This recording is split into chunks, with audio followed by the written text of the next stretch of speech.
gibt einen Spalteinsatz unterhalb Monterosahütte.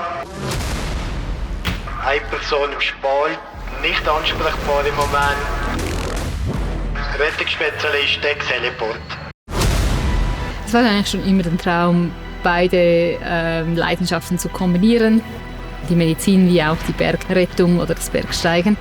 Und für mich war eigentlich die einzige Option, das bei der Zermatt zu machen. Du bist hier im Hochgebirge, hast so viele 4000er wie nirgends sonst in der Schweiz. Und grundsätzlich wollte ich von den Besten lernen. Es ist sicher ein Privileg, dass ich hier arbeiten darf bei der Zermatt als Rettungspilot. Das Besondere am Gletscher ist sicher, dass man die Spalten nicht sieht im Winter. Je nach meteorologischen Bedingungen, nach Schneehöhe, ist es sicher schwierig zum Landen. Wo kann ich landen, dass ich nicht einbreche in eine Spalte direkt, oder? Ein großer Teil ist natürlich die Rettung aus unwegsamen Gelände. Aber wir betreuen alle Patienten erkrankt oder verletzt von den schweren Spaltenstürzen, Autounfällen, aber auch Herzinfarkt, Schlaganfall. Alles, was so vorkommt.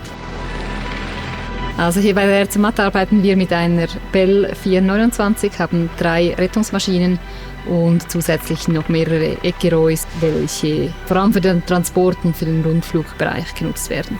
Also wir haben verschiedene Schichten, üblicherweise allerdings eine 24-Stunden-Schicht. Wir wechseln den Dienst abends um 18 Uhr. Dann schaut man sich das Equipment an, schaut, ob alle Akkus geladen sind, ob alles Material vollständig ist. Und dann beginnt das Warten auf den ersten Einsatz, mal länger, mal kürzer. Gibt einen Einsatz Region Riefelalp, ein Herzinfarkt von einem Schneeschläufer. In unserem Gebiet brauchen wir ziemlich häufig die Winde als Möglichkeit, überhaupt zum Patienten zu gelangen. Wenn du den CPR an der Winde hast, das funktioniert super mit dem Bergesack und dem CPR.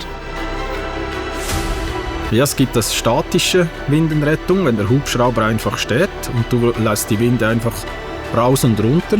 Aber da ist die Gefahr, dass halt vom Downwash, vom Abwind des Hubschraubers, dass sich der Patient an der Winde und der Arzt sehr fest drehen kann. Das kann bis zu Verletzungen führen. Und darum machen wir das in Dynamik, also in Vorwärtsflug.